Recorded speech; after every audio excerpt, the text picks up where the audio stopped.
ওরে আমার সাহাবে বেলাল, বেলাল রে, ইসলাম কবুল করার পর, আমার প্রতি ঈমান আনা পর, ইসলামে ঢোকা পর, বেলাল তুমি জীবনে কোন এমন আমল করেছো বেলাল? আমি ওই আমলটার কারণে তোমাকে আমি রাতের বেলাতে দেখেছি যে আমি নবী জান্নাতে পিছনে পিছনে হাঁটি, আর বেলাল তোমাকে আমি দেখেছি জান্নাতের ভেতরে তুমি আগে আগে হাঁটো। বেলাল, তুমি দুনিয়াতে কোন এমন আমল করেছো যে আমি নবী তোমাকে জান্নাতের ভিতরে দেখেছি যে তুমি মনে হয় খড়ম পেয়ে দিয়ে, খড়ম বুঝেন তো, আগেকার মানুষরা খড়ম পেয়ে দিত, খড়ম পেয়ে দিয়ে বেলাল তুমি আগে আগে হাঁটছো, আর আমি নবী পিছন থেকে হাঁটছি। তোমার খড়মের আওয়াজ তখন আমি দেখলাম যে বেলাল তুমি ওইটা জান্নাতের ভিতরে হাঁটছো। বেলাল, তুমি বলবে না যে আমলটা কি করো? রে আমার ভাইয়েরা মায়েরা খালাল শোনেন, এবারে বেলাল বলছেন, আল্লাহর নবী গো, আমি আপনার সাথে 5 ওয়াক্ত নামাজ পড়ি, আমি রোজা রাখি, আর আল্লাহর নবী গো রমজান মাসের আমি রোজা রাখি, তেলাওয়াত জিকির আজকার করে। আল্লাহ রাসূল বললেন, বেলাল রে, এগুলা বললা রে বেলাল, তুমি সাইড থেকে পারাভিত থেকে কোন এমন আমল করো বেলাল? সেই আমলটার কথা বলো।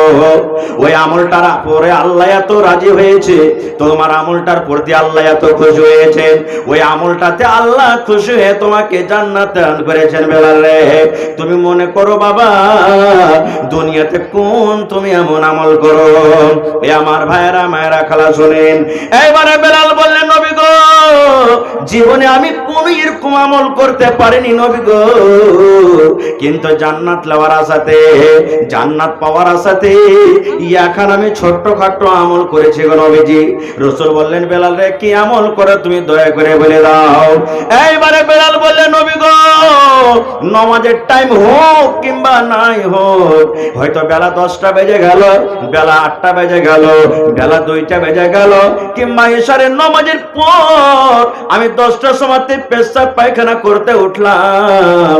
এবার নবী গো, আমি দেখলাম আমি যখন আমার ওযু ভেঙে যায় আমি নতুন করে ওযু করি, নামাজের টাইম থাক কিংবা নাই থাক, এবার নতুন করে ওযু করে আমি ঘরের ভিতরে যাই না। আমি যখন যখন ওযু করি, ওযু করার পর মসজিদের দিকে রওনা হয়ে যাই, মসজিদে আমি চলে যাই, আর মসজিদে যাওয়ার পর আমি 2 রাকাত করে আমি নামাজ পড়ি। আল্লাহ রাসূল গো, বেলা 8টার সময়তেই 10টার সময় যদি আমি ওযু করি, নামাজের টাইম কিন্তু এখনো হয়নি, আমি আল্লাহকে বলি, মাবুদ রে, আমার ওযু ভেঙে গেছে, নতুন করে আমি ওযু করলাম। ওযু করার পর আমি মসজিদের ভিতরে চলে যাই, আর মসজিদে যাওয়ার পর আমি নফল 2 রাকাত আমি নামাজ আদায় করে, এই মতো আল্লাহর নবী গো, আমার নামাজের যখন টাইম হোক কিংবা নাই হোক, যখন যখন নতুন করে ওযু করি, তখন তখন 2 রাকাত করে আমি মসজিদে নামাজ পড়ে। এইবারে নবী বললেন, বেলাল রে, তোমার এই আমলটাতে এত আল্লাহ খুশি হয়েছেন, তোমার আমলটাতে এত আল্লাহ রাজি হয়েছেন, এই আমলটার কারণে তোমাকে আমি জান্নাতের ভেতরে ঘুরতে দেখলাম। নারে তাকবীর! তাহলে একটা আমল শিখলেন, নামাজের টাইম হোক বা না হোক, এখন যেরকম আপনি বসে আছেন, বাড়ি যাবেন, পেশাব পায়খানা করবেন, হ্যাঁ ওযু করে নি, আর যেমনি ওযু করলেন মসজিদে যাই 2 রাকাত নামাজ পড়ে নিলেন, নেকি মনে করে আল্লাহ জান্নাত দান করবেন। পড়বেন তো, পড়েন ইনশাআল্লাহ। আর ডেলি না পারবেন, এক একদিন কিরকম সুন্নাত আদায় করেন। আর একটু আগে চলেন, আল্লাহ রাসূল বলেছেন, আমার উম্মত তুমি শুনে নাও, জমিনের উপরে আকাশের তলাতে, এই মুসলমান বলেন তো আল্লাহর নিকটে কোন জায়গাটা বেশি ভালো? কোন জায়গা ভালো? মসজিদটা আল্লাহর নিকটে ভালো। আল্লাহ রাসূল বলেছেন, উম্মত, যখন তুমি মসজিদের ভিতরে যাবে, একটা দোয়া আছে, মসজিদে যখন আপনি ডান পা খান রাখবেন, আল্লাহ রাসূল বলেছেন তোমাকে দোয়া পড়তে হবে, আল্লাহুম্মা আফতাহলি আবওয়াবা রাহমাতিক। যখন তুমি পেশাব পায়খানা করতে যাবে, তখন তোমাকে দোয়া পড়তে হবে, বিসমিল্লাহি আল্লাহুম্মা ইন্নী আউযু বিকা মিনাল খুবুসি ওয়াল খাবাইস। আল্লাহ রাসূল বলেছেন তুমি বিবির সাথে যখন মিলন করবে, বিবির সাথে মিলন করার টাইমে আল্লাহ রাসূল বলেছেন তোমাকে দোয়া পড়তে হবে, বিসমিল্লাহি আল্লাহুম্মা জান্নিবনা শাইতান ওয়া জান্নিবিশ শাইতান মা রাযাকতানা। আল্লাহ রাসূল বলেছেন উম্মত যখন আঁধি চলবে, তুফান চলবে, ঝড় চালু হয়ে গেছে, পাথর বর্ষিছে, ঘূর্ণি বাতাস চলছে, ঝড় চলছে, ওই টাইমে নবী বলছেন তোমাকে দোয়া পড়তে হবে, আল্লাহুম্মা ইন্নী আসআলুকা খায়রাহা ওয়া খায়রা মা উরসিলাত বিহি ওয়া আউযু বিকা মিন শাররিহা ওয়া শাররি মা উরসিলাত বিহি। এই দোয়াটা পড়তে হবে। এক কথা প্রত্যেক জায়গাতে দোয়া আছে, কিন্তু নবী বলেছেন উম্মত রে, এই জমিনের উপরে বাজার হলো আল্লাহর নিকটে সব থেকে খারাপ জায়গা, মার্কেট হলো সব থেকে খারাপ জায়গা, আল্লাহর নিকটে চক হলো সব থেকে খারাপ জায়গার উম্মত। কিন্তু উম্মত রে, যখন তুমি সবজি কেনার জন্য বাজার যাবে, বকরি কেনার জন্য বাজার যাবে, গরু কেনার জন্য বাজার যাবে, নাস্তা কেনার জন্য বাজার যাবে, যখন তুমি মার্কেট যাবে রে উম্মত, মার্কেট ঢোকার আগে আগে যদি তুমি একটা দোয়া পড়িতে পারো রে উম্মত, ওই দোয়াটা যদি তুমি পড়ে নাও, আল্লাহ রাব্বুল আলামিন দোয়াটা পড়ার কারণে চারখানা আল্লাহ রাব্বুল আলামিন তোমাকে নেকি দান করবেন।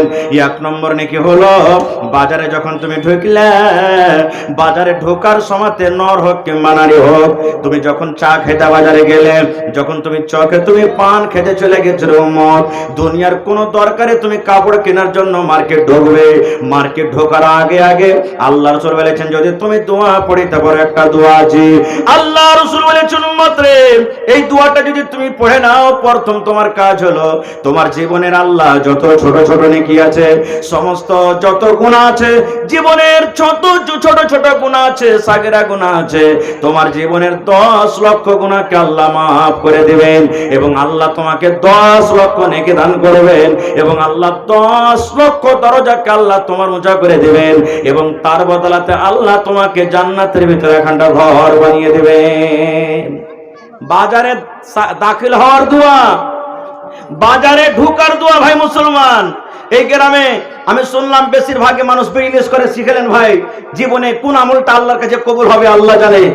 বাজারে ঢুকবেন তখন দোয়াটা পড়বেন, পড়লে পরে কত নেকি জানেন, জীবনের 10 লক্ষ ছোট গুনাহ আল্লাহ মাফ করে দিবেন, 10 লক্ষ নেকি আল্লাহ রেজিস্টারে লিখে দিবেন, 10 লক্ষ আল্লাহ মার্তবাকে বুলন্দ করে দিবেন, এবং তার সাথে সাথে জান্নাতের ভিতরে এখন ঘর বানিয়ে দিবেন।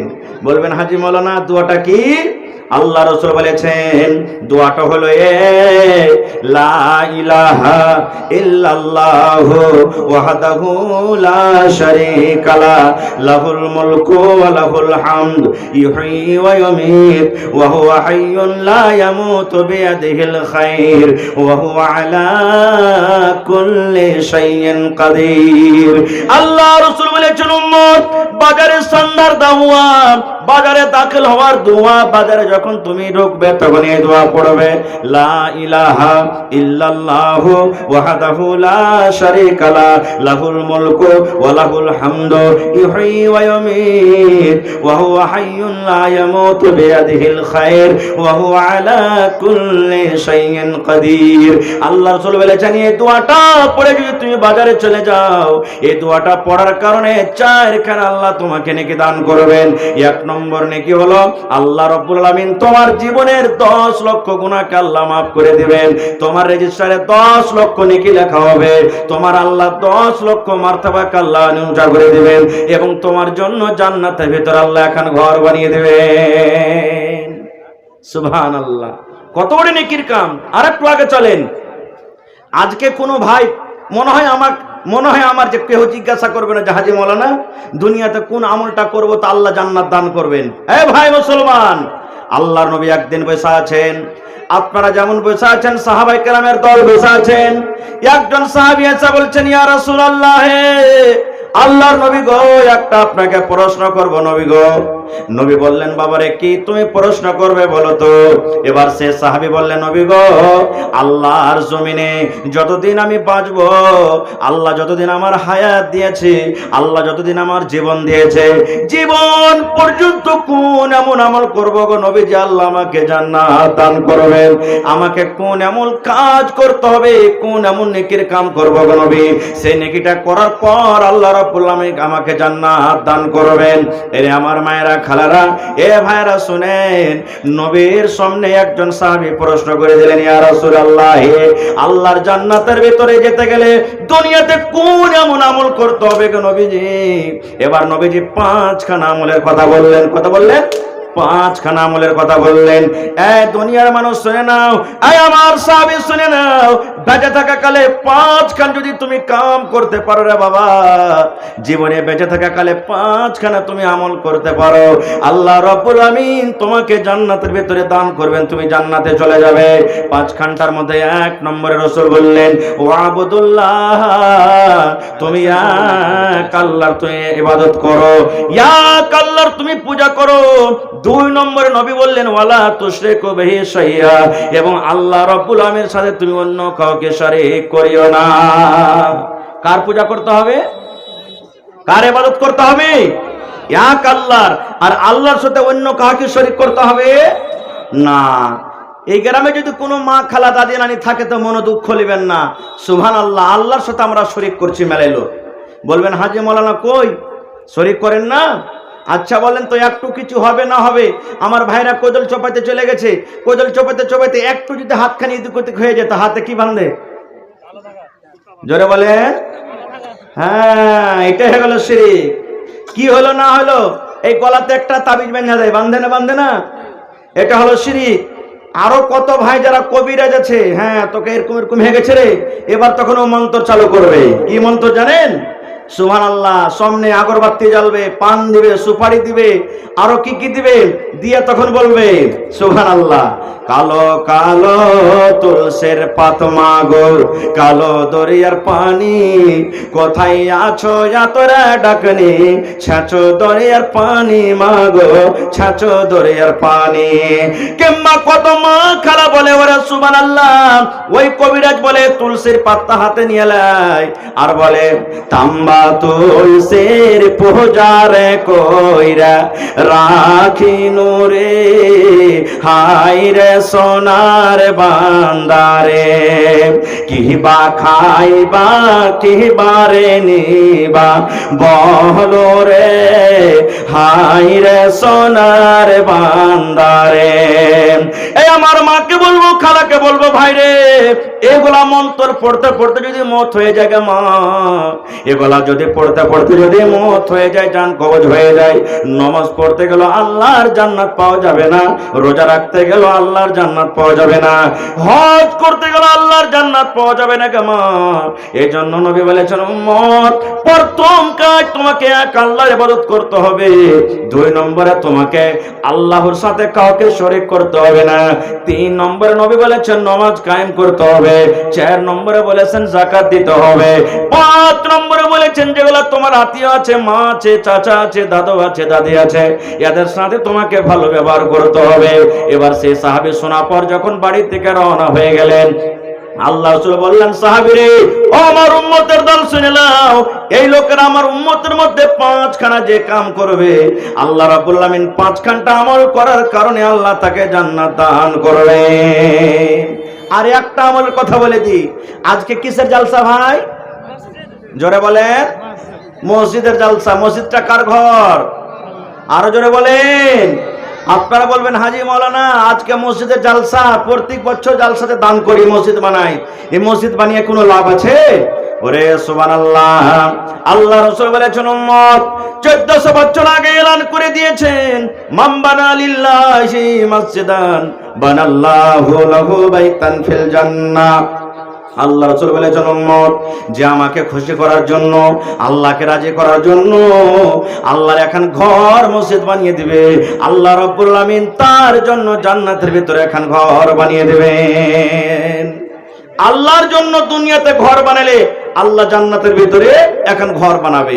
এবার আপনারা বলবেন, হাজি মাওলানা আমাদের মসজিদে মোটামুটি 1 কারোর টাকা মনে হয় খরচা হয়ে গেছে, নাকি হয়নি? 1 কারোর টাকা খরচা হয়ে গেছে। তা আমরা গোটা গেরাম মিলে 1 কারোর টাকা খরচা করলো যে মাওলানা, তাহলে তো জান্নাতে এখানটি আল্লাহ ঘর বানাবে নাকি? ওরে সুবহানাল্লাহ, না। আল্লাহ রাসূলের অন্য হাদিস আছে, আরে আমার উম্মত পাখির বাসা রয়েছে, পাখির তোমরা বাসা দেখো রে উম্মত, এই পাখির বাসার সমান যদি এখন আল্লাহর ঘর তোমরা বানিয়ে দাও, পাখির যে বাসা আছে ওই বাসার সমান যদি আল্লাহর এখন ঘর বানিয়ে দাও, আল্লাহ রাব্বুল আলামিন ওই বাসার সমান ঘর বানার কারণে জান্নাতের ভিতরে এখন আল্লাহ ঘর বানিয়ে দেবেন। পাখির বাসা বড় হয় না ছোট হয়? জোরে বলে, ছোট হয়। আল্লাহর নবী বলেছেন সহিহ হাদিস, পাখির যে বাসা আছে বাসার সমান ঘর বানাতে গেলে আল্লাহ জান্নাতে ঘর বানাবে। এবার বলবেন, হাজি মাওলানা এত ছোট জায়গা বানালে আল্লাহ জান্নাতে ঘর বানাবেন? জি, এর দুটো অর্থ আছে। 1 নম্বর অর্থ, গরিব মানুষ আপনি কিচ্ছু করতে পারেন না, ছোট্ট করে যদি নেকি মনে করে একটা পাখির বাসার সমান ঘর বানান, নেকি মনে করে আল্লাহ এতখানি পারছি আর পারি না, আল্লাহ আপনার পরে রাজি হয়ে জান্নাতে ঘর বানাবেন। 2 নম্বর, 1 কারোর টাকা মসজিদে আপনার খরচ হয়ে গেল, আপনি ঘর বানাচ্ছেন, কে 10,000 দিয়েছেন, কে 5,000 দিয়েছেন, কে 20,000 দিয়েছেন, কে 500 দিয়েছেন, কে 10 দিয়েছেন। এইবারে আপনার টাকাতে ইট কেনা হলো, মশলা কেনা হলো, মিস্ত্রি লাগলো, সিমেন্ট লাগলো, গিট্টি লাগলো, বালু লাগলো, এবার সমস্তকে বানার পর দেখা গেল একটা পাখির সমান জায়গা, পাখির বাসার সমান জায়গা আপনার টাকাতে তৈরি হয়েছে। তা আল্লাহ রাসূল বলেছেন এতখানি জায়গা তৈরি করার পরও জান্নাতে আপনার জন্য ঘর বানাবে। ভাই মুসলমান, শুধু তা নয়, আল্লাহর নবী যখন মক্কা থেকে হিজরত করে মদিনায় চলে গেলেন, এবার মদিনাতে মসজিদ নেই। এখানে হাজী সাহেব আছেন কেউ? আমার হাজী সাহেব এটা নাকি? মাশাআল্লাহ, দেখে এসেছেন মসজিদে নববী। নবী যখন হিজরত করে চলে গেলেন মদিনাতে মসজিদ বানাইতে হবে, মসজিদ নাই। নবীজি সাহাবীরাকে বসিয়ে নিলেন, যেমন আজকে মাশরা করে আপনারা জালসা করেছেন, জালসা করতে হবে। নবীজি সমস্ত সাহাবীকে বলেন, আরে আমার সাহাবীরা মসজিদ বানাইতে হবে, যে জায়গাতে মসজিদ এখন আছে। রাসূল বলছেন এই জায়গাখানটা কার? সাহাবীরা বলছেন নবীজি 2টা ইয়াতিম বাচ্চার জমিন। কার জমিন? 2টা ইয়াতিম বাচ্চার, একটা নাম হলো সাহাল, একটা নাম সোহেল। রাসূল বলছেন ওরাকে ডাকো তো, 2টা ছোট বাচ্চা। নবী ডেকেছে, বাপরে, দৌড়াতে দৌড়াতে হাজির হয়ে গেলেন। কি বলছেন হুজুর? কি বলছেন নবীজি? বলেন কি বলছেন? 2টা বাচ্চা। এবার রাসূল বলছেন, বাবা তোমাদের এই জমিনটা নাকি শুনলাম? বলছে, জি নবীজি, আমরা 2টা ইয়াতিম ভাই, গরিব, বাপ নাই, ইয়াতিম আমরা, আমাদের এটা জমিন। এবার নবীজি বললেন, ও সাহাল, সোহেল বাবারে, এই জমিনটা তোমরা বিক্রি করবে না রে বাবা, বিক্রি করে দাও। রাসূল বলছেন বিক্রি করে দাও। 2টা ইয়াতিম বাচ্চা বলছে, নবী গো, কেন আমরা জমিন বিক্রি করব? জমিন বিক্রি করার আমাদের দরকার নাই নবী, কেন করব? এবার নবী বললেন, সাহাল, সোহাইল, এই জায়গাতে আল্লাহর ঘর বনবে বাবারে, মসজিদ বনবে, এই জায়গাতে আল্লাহর ইবাদতখানা বনবে, আল্লাহর ইবাদতখানা বলবে, মসজিদ বনবে, ঘর বনবে, এই জন্য তোমরা আল্লাহর ঘরের জন্য বিক্রি করে দাও। 2টা ইয়াতিম বাচ্চা বলতে লাগলো, নবী গো, জমিন বিক্রি করব না গো নবী, বিক্রি করব না, বিক্রি করব না। যদি এই জায়গাতে আল্লাহর ঘর বানাবেন, এই জায়গাতে যদি মসজিদ বানান, এই জায়গাতে যদি আল্লাহর ঘর হয়, আমরা 2টা ইয়াতিম বাচ্চা জমিনটা মসজিদে দান করে দেব, টাকা লাগবে না নবী গো। 2টা ইয়াতিম বাচ্চা, ইয়াতিম ভাই, আমরা জমিন আমরা মসজিদে দান করে দিলাম, আপনি আল্লাহর ঘর বানান। নবী বলছেন, না না, তোমাদের দান দেওয়া হবে না, তোমরা জমিনটা বিক্রি করে দাও বাবা। 2টা ইয়াতিম বাচ্চা কাঁদতে লাগলো, চোখ দিয়ে ঝরঝর করে পানি ঝরতে লাগলো। দয়ার নবী গো, ইয়াতিম বলে কি আপনি আমাদের দান কবুল করবেন না নাকি? আমাদের বাপ নাই বলে আপনি দান নেবেন না, আমরা ইয়াতিম বলে আমাদের দানটাকে হেকারত করেছেন। আল্লাহ রাসূল বললেন, সাহাল, সোহেল রে, তোমাদের বাপ নাই বলে তোমাদেরকে হেকারত করি রে বাবা, এরকম তোমরা করো না। ও সাহাল, সোহেল, আজকে তোমাদের দানটা এই জন্য আমি বলছি নবী নেব না, আজকে তোমরা মাসুম, তোমরা ইয়াতিম ছোট বাচ্চা হয়ে আছো, এই জায়গাতে যদি আল্লাহর ঘর বানিয়ে দিই, পরে লোকেরা না বুঝতে পারবে না, পরে লোকেরা তো আমার পরে ইলজাম লাগাবে, আমার পরে দাগ লাগাবে। দেখো দেখো তোমাদের নবী কেমন রে, বাপ হারা 2টা ছেলের জমিনকে নবীজি জাবরান কবজা করে ওখানে আল্লাহর ঘর ঘর বানিয়ে দিয়েছে।